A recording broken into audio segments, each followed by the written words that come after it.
warahmatullahi wabarakatuh. Anak-anak sekalian, untuk minggu kemarin yaitu hari Jumat, kalian sudah mendapatkan pembelajaran yaitu bab 3 tentang pewarisan sifat. Tentunya kalian sudah bisa mempelajari dan menerima materi di mana manusia itu memiliki sifat muncul karena diwarisi oleh orang tuanya. Di antara kalian melihat dalam kehidupan sehari-hari, bentuk rambut, warna kulit, bentuk hidung, ataupun postur tubuh.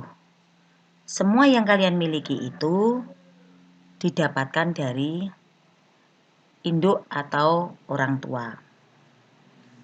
Tentunya kalian juga sudah mempelajari tentang bagaimana caranya seorang anak itu mendapatkan sifat dari orang tuanya. Yaitu sifat ini yang membawa adalah gen. Di mana gen itu berada di dalam sebuah struktural terkecil yaitu di dalam kromosom. Kromosom ini berada di dalam inti sel. Inti sel itu berada di dalam sel.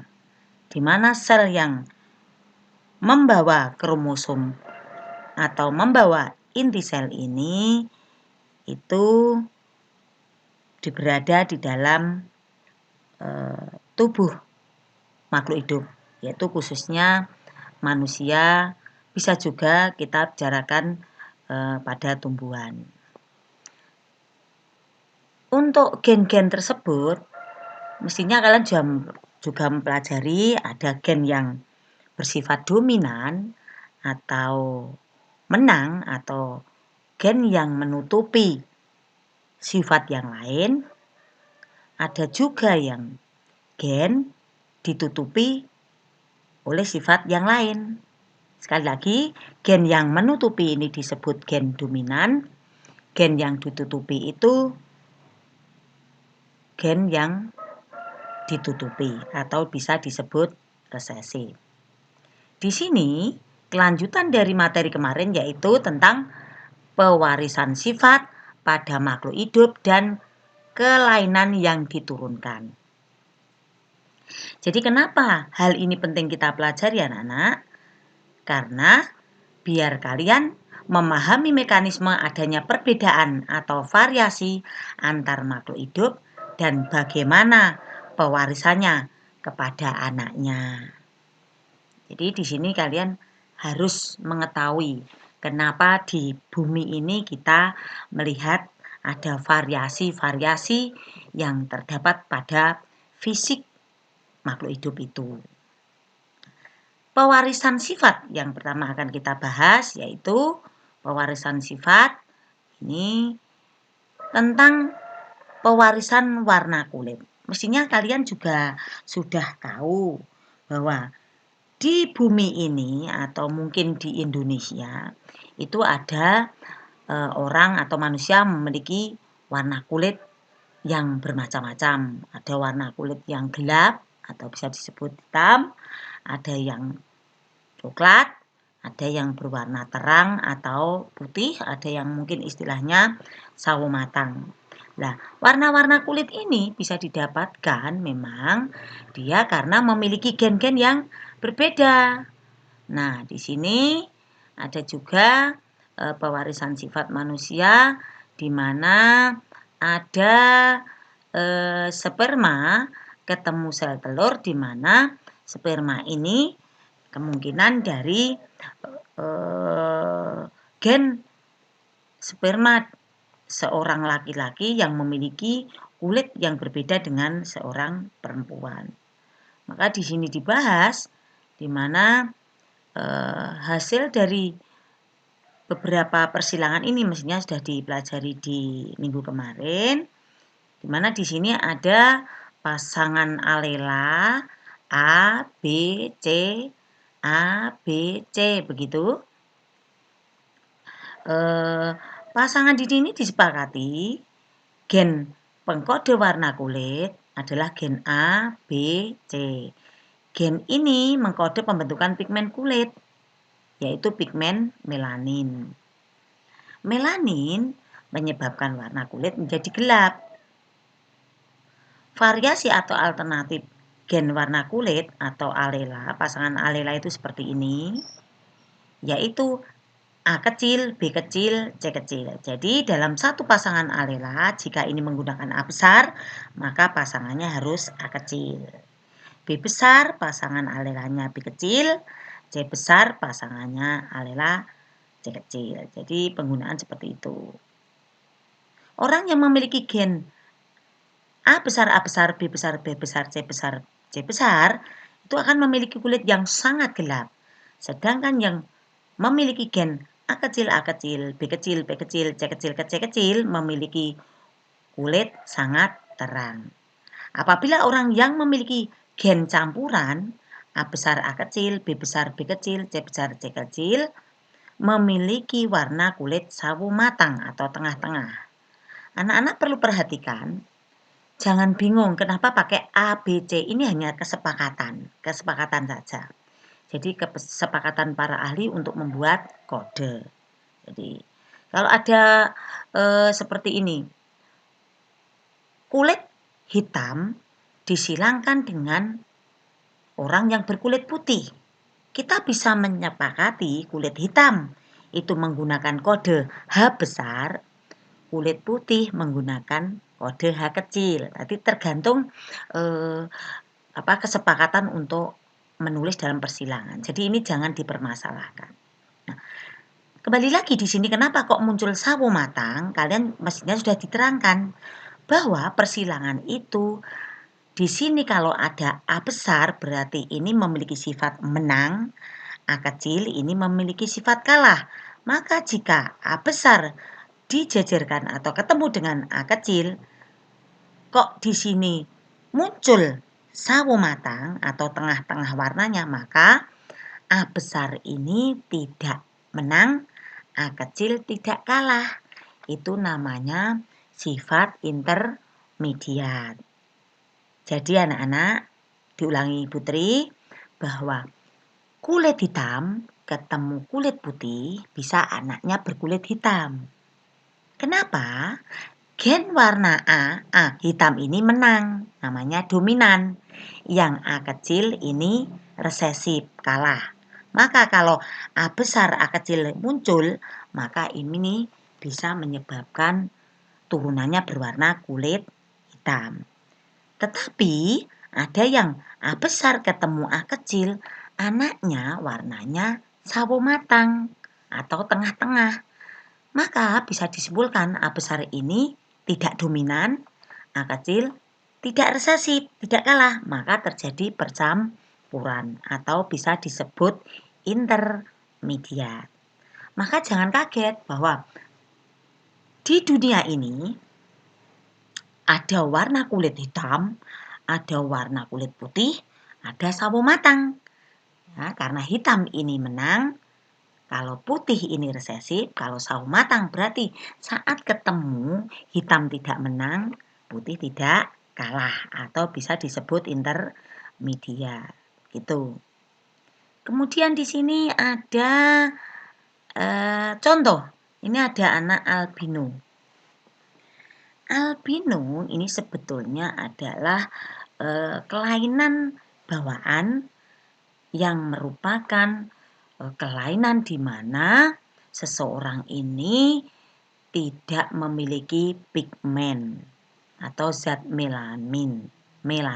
Maka warna dari rambutnya pun tidak memiliki zat pewarna. Tidak hitam, tidak coklat. Gitu. Kulit pun bisa begitu.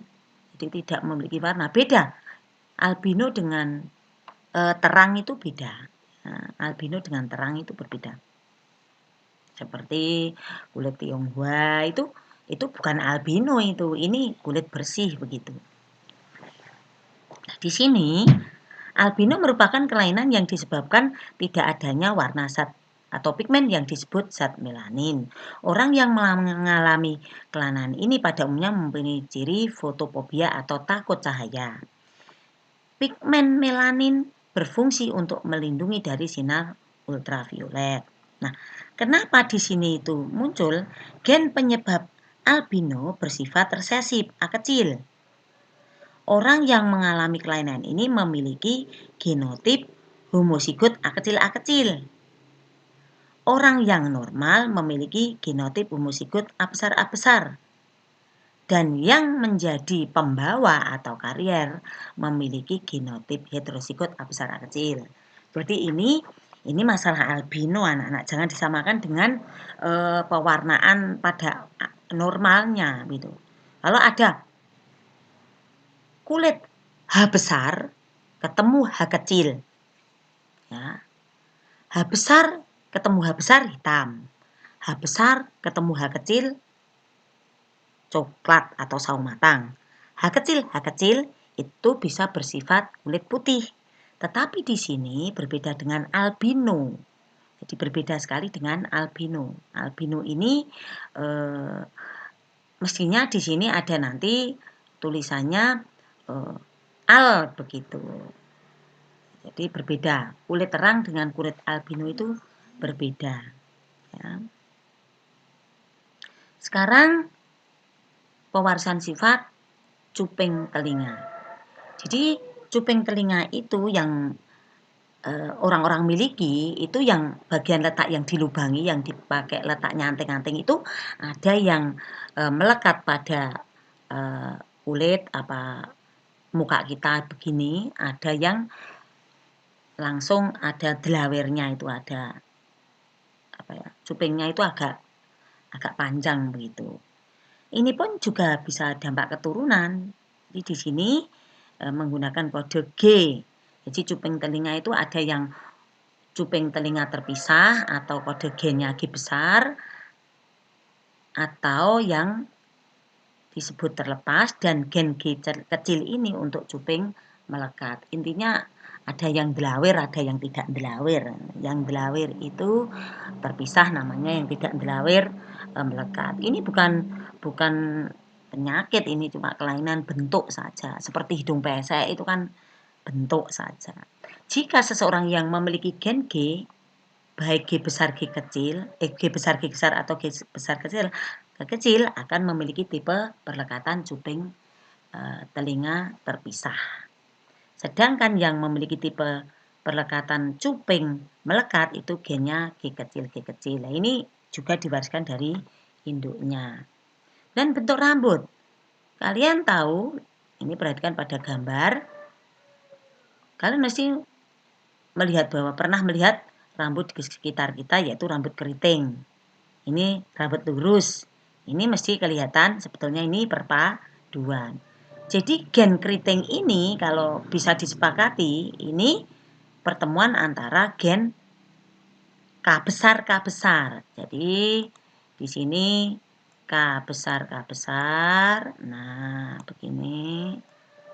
Ini dari orang tua, gen K dari ayah, gen K dari ibu. Sehingga menjadi pasangan alela genotipnya K besar, fenotipnya keriting. Kalau ini K kecil,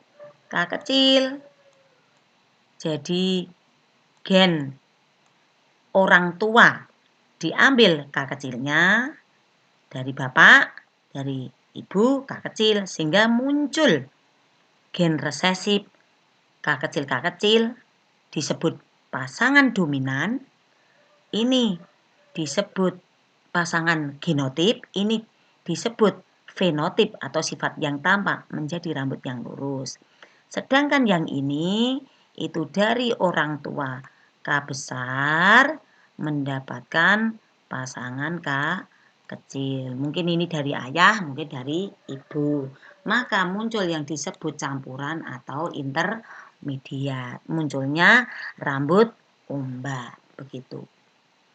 Nah, ini disebut alela dominan, ini alela resesif, ini alela campuran atau intermediate. Ini keturunan anak-anak. Itu. Terus ini ada ketika ada seorang anak laki-laki memiliki rambut gelombang, nah ini disepakati tidak K tetapi C dan S, menikah dengan seorang perempuan yang juga memiliki rambut gelombang, CS, bagaimanakah kemungkinan bentuk rambut anaknya? Kan begini, jadi ini ayahnya CS, gitu. Nah, seperti ini, dikawinkan dengan C kecil. Nah, C S. Nah, CS begini. Ayo. Nah, mestinya gametnya kan C besar, S kecil, C besar, S kecil. Nah, perhatikan, ini orang tuanya. Maka kalau di sini gennya ayah ketemu gennya ibu, otomatis ini menjadi C besar berarti rambutnya keriting, gitu. Keriting. Nomor 2, ini ketemu ini. Nah, mestinya rambutnya jadi bergelombang. Ini ketemu ini. Ini anak kemungkinan yang ketiga, C besar ketemu S kecil, ini bergelombang. Lah, yang keempat, ini bisa juga jadi S kecil. Nah, maka ini rambut lurus gitu. Ini rambut lurus. Jadi bagaimana kemungkinan bentuk rambut anak-anaknya? Bisa juga anaknya muncul apa tadi? Keriting, ini muncul gelombang, ini muncul lurus. Nah, anak-anak, di sini ini disebut bersifat dominan, yang ini campuran namanya intermediate, yang ini tadi resesif, pasangan resesif ini namanya pasangan kalah, yang muncul rambut lurus seperti gambar tadi. Itu. Dan ada ini pewarisan bentuk pertumbuhan rambut pada dahi. Nah, ada dahi berbentuk V, ada dahi yang tidak berbentuk V. Ini juga turunan anak-anak sama. Jadi, kalau ini mungkin diberi kode apa ya? W, ya W, tumbuhnya rambut seperti huruf V dikontrol dengan gen W, maka kalau ini jelas ini gini. Ini milik W besar, yang ini W kecil, gitu. Gitu ya. Seperti tadi. Mama ada orang tua yang W besar ketemu dengan, ya saya ulangi lagi ini saya hapus dulu. Hapus ya. Mama, ini seumpama ini seorang laki-laki. Ini perempuan ya. Ini laki-laki umpama sret. Ini umpama kok. Sebentar tak minta merah aja. Ya. Ini seorang laki-laki. Ini seorang perempuan seumpama. Nah, ini kan menikah. Laki-laki itu kodenya tanda panah begini. Ini kita tulis W-nya, W besar ya toh. W besar, sing ini W kecil. Bagaimana anaknya? Anaknya ya W besar ketemu W kecil. Tinggal. Jadi anaknya W besar, W kecil. Tergantung. Kalau W-nya ini dominan, ininya kalah, maka muncul rambut berbentuk V. Tapi nek ini tidak menang, tidak kalah, maka V-nya mungkin disebut intermediate ya. Maka ini V-nya tidak sedalam ini, mungkin V-nya sedikit atau begitu. Tapi kalau ini menang, ini kalah, maka bentuknya seperti ini. Itu ya, ini juga suatu bentuk diturunkan orang tuanya. Sekarang kelainan buta warna. Ini kelainan buta warna ini terjadi pada lingkungan kita. Untuk seperti ini namanya gambar tekek anak-anak. Ini yang punya rumah sakit atau tim medis. Seperti ini kalau kalian bisa membaca, coba perhatikan. 18, ini angka 18. Ini angka 29. Ayo, saya beritahu. Ini angka 73. Kalau kalian Putri bilang 18 kok kalian tidak bisa melihat 18, maka kalian itu detik-detik buta warna. Ayo, ini angka berapa? Kalau angka yang sehat, anak mata yang tidak buta warna, ini angka 18 anak-anak. Ini angka 29. Ayo, siapa yang tidak bisa melihat angka ini 29? Kalau tidak bisa melihat angka 29 berarti diperiksakan. Ini angka 73. Nah, kalau bisa menyebutkan seperti tadi 18, 29, 73 maka kalian tidak buta warna.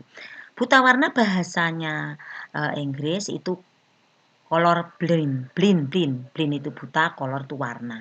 Jadi intinya color blind ini melekat pada kromosom X. Ingat sudah diterangkan di depan mungkin. Kalau wanita itu kromosomnya XX. Ini pasangan alelanya gennya XX. Pasangan alelanya XX. Kalau laki-laki itu XY begitu. Ini laki-laki. Nah, ini laki-laki. Laki-laki itu kodenya pakai tanda panah begini. Seret. Kalau ini perempuan itu bulat, terus ada plus begitu, seret. Nah, ini perempuan. Nah, anak-anak, color blind ini hanya tertempel pada X. Maka di sini ada cibi, ya. Nah, begitu. Ini juga cibi. Nah, alah, pokoknya kalian harus paham. Cibi. Di sini cibi juga. Ini laki-laki. Y-nya tidak. Nah, maka di sini di tengah-tengah ini bisa dibayangkan jika ada seorang ayah itu buta warna. Pokoknya kalau ada X itu cibi maka ini buta warna. Tapi kalau ini ada perempuan kok X-nya ada cibinya, X-nya ada cibinya, maka ini buta warna. Buta warna. Maka kalian bisa membayangkan ayah buta warna dengan ibu buta warna itu anaknya bagaimana? Coba perhatikan. Kalau ini kita tulis, ini gini, XCB ketemu ini, jadi apa? Anaknya apa? Perempuan buta warna. Yang ini ketemu yang ini. Tuh. XCB ketemu XCB. Perempuan buta warna lagi. Terus sekarang yang ini, miliknya ayah ketemu yang ini. Tuh. XCBY, laki-laki buta warna. Miliknya ayah ketemu yang ini. Oh, XCBY. Maka semua 100% anaknya buta warna. Ya. Pada intinya XCB itu jika terkena di situ itu bisa buta warna. Contoh begini, kalau seperti ini laki-laki buta warna karena X-nya kena semua. Ini karena X-nya kena semua maka ini perempuan buta warna. Tetapi kasusnya kalau ini beda anak-anak. Ini kan perempuan, ya toh. Kalau ini cibinya cuma satu, wanita ini tidak terkena buta warna, tetapi pembawa. Suatu saat ini akan diturunkan pada anaknya. Jika ketemu laki-laki sehat, nah laki-laki tidak buta warna, nah ini umpama ketemu ya. Ini ketemu ini jadi anak laki-lakinya buta warna. Ini ketemu ini anak laki-lakinya sehat. Ini ketemu ini anak perempuannya sehat. Ini ketemu ini anak perempuannya bagaimana anak-anak? Benar, perempuan pembawa buta warna. Jadi seperti itu, buta warna itu diturunkan. Semoga kalian paham. Kita lanjutkan. Hemofilia anak-anak. Hemofilia sama dengan buta warna tadi. Kalau tadi buta warna itu cibi, maka hemofilia itu H. Hemofilia. Cara persilangannya sama. Jika ada X terkena H, seperti ini, ini, pasti ini wanita hemofili. Kalau seperti ini, laki-laki hemofili. Tapi kalau seperti ini, maaf, tak tutupi. Kalau seperti ini adalah Saya hapus dulu. Kalau seperti ini, kalau kalau seperti ini, nah ini kan perempuan, H ini hanya pembawa, gitu. Nah, nih, jika seorang wanita memiliki salah satu kromosom yang mengandung gen hemofili seperti ini, maka ia akan menjadi pembawa. Jadi anaknya nanti akan kena, tetapi dia tidak hemofili. Bisa dipahami nggih? Jadi hemofili ini adalah kelainan di mana kalau darah itu mengucur sulit berhenti. Jadi ini diturunkan anak-anak. Tidak menular ya. Seperti itu. Kemudian pada pemuliaan tanaman. Besok bisa tanya pada kantong pertanyaan Putri ya, atau langsung di WA Group. Pewarisan dalam pemuliaan tanaman nih, seperti ini. Seperti kalian kan pernah dengar jagung hibrida, kemudian padi, sekarang yang terkenal itu ini padi sembada, ada padi mapan, ada padi yang enak-enak itu. Ini semua ya cara perkawinannya di penelitian di pusat-pusat pertanian sana ya dengan cara kawin silang. Jadi kawin silang itu yang menguntungkan diambil, yang merugikan itu ditinggal, begitu. Umpama ini ada ceritanya begini, umpama ada padi bulirnya besar, rasanya tidak enak. Bulir kecil rasanya enak. Kemudian dikawinkan. Otomatis keturunannya ada bulir besar rasa enak. Lah itu yang diambil. Peneliti digabungkan, gabungannya kemudian diperbanyak dijual begitu. Ini juga namanya jagung hibrida atau hibrida dalam tumbuhan satu tumbuhan itu dua tongkol atau dua begini nih namanya hibrida dua tongkol. Ini juga hasil dari persilangan yang dilakukan oleh peneliti-peneliti atau ahli-ahli pertanian begitu ini. Kemudian pemuliaan pada hewan. Ini seperti ini. Dulu mungkin orang tuanya tidak seperti ini. Mungkin tubuh besar, umur panjang, besarnya panjang aja, tubuh kecil, umur pendek. Nah, kemudian dikawinkan. Maka mendapatkan tubuh besar tetapi usianya cepat besar, maksudnya bukan cepat mati, tidak begitu. Atau karena ini biasanya untuk kok ini, untuk ini bulunya ini untuk alat taplek itu, kok untuk olahraga itu. Maka di sini mungkin ayam berbulu putih disilangkan dengan ayam berbulu sebelumnya bukan putih mungkin krem dengan krem, akhirnya ada yang bersifat putih ketemu putih jadi putih seperti ini dipertahankan supaya bisa digunakan untuk membuat kok. Semua seperti ini sudah dilakukan sehingga terbentuk hewan seperti ini. Ini hewan-hewan ini persilangan ini dari menguntungkan dengan menguntungkan disatukan. Jadinya hewan yang hebat, bagus seperti ini.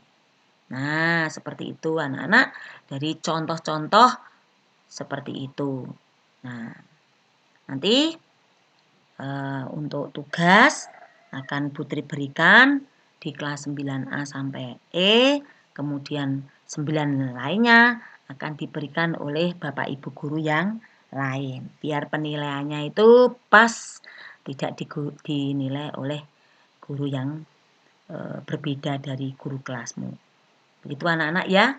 Jadi nanti kalau ada pertanyaan silahkan masukkan ke kantong pertanyaan atau ke WA pribadi atau ke WA grup. Begitu anak-anak. Terima kasih. Wassalamualaikum warahmatullahi wabarakatuh.